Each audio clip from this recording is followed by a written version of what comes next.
So here's our backyard garden tour. It's been a while, but I thought it's more than time for an update. So here we go.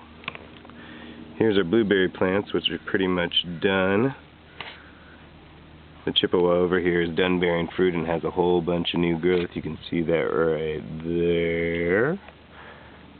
And here's our Darrow blueberry, which is still putting out blueberries, but I don't like them because they're too tart. Only Tina likes them.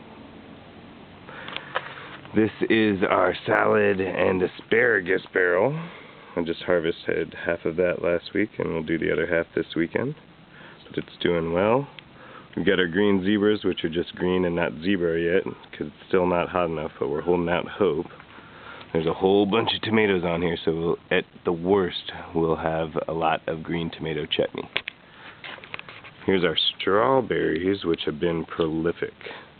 We planted some Beltron and some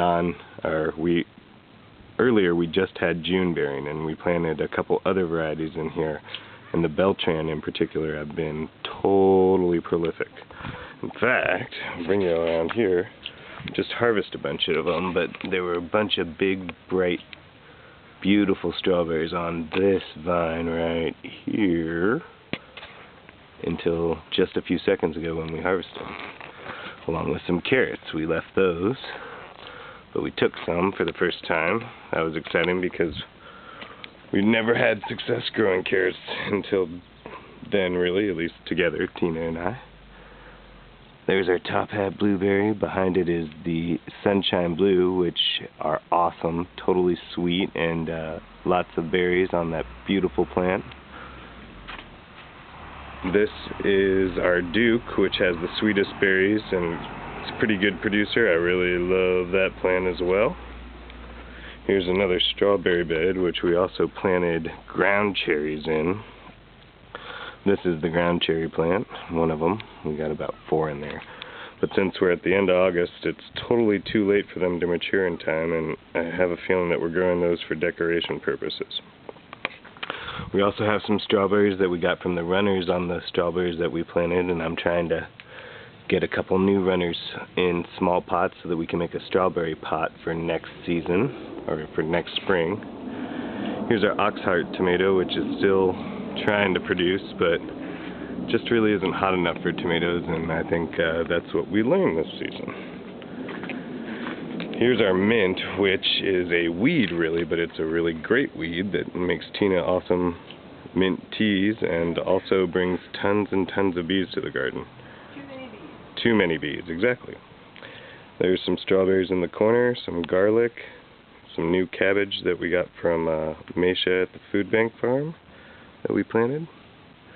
There's our fall bed that Tina is gracefully walking on the edge of.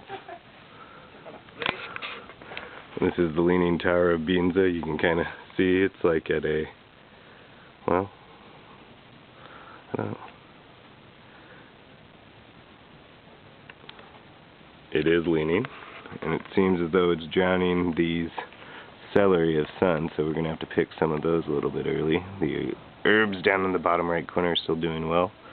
These right here are peanuts that were volunteers. Here's our strawberry patch, which is liking the limited sun behind Binza. Blueberries. Lots of weeding to do, but it's not a priority right now. Here's some favas that we're going to let go to seed. And our sun golds, which are totally prolific. I think we got about a pound of cherry tomatoes today off these two. Rhubarb, the kale, which Tina was just harvesting. And that's about it for the backyard garden day. Oh, there's our last bag of potatoes before we go. Let me show you that. We've already done the other 2 potato containers and dug a good amount of potatoes. We're happy, more than we ever have. And so you see this bag is just about ready. We'll be digging those within the next couple weeks. So that's what's going on in the backyard garden here at the Law of the Farm.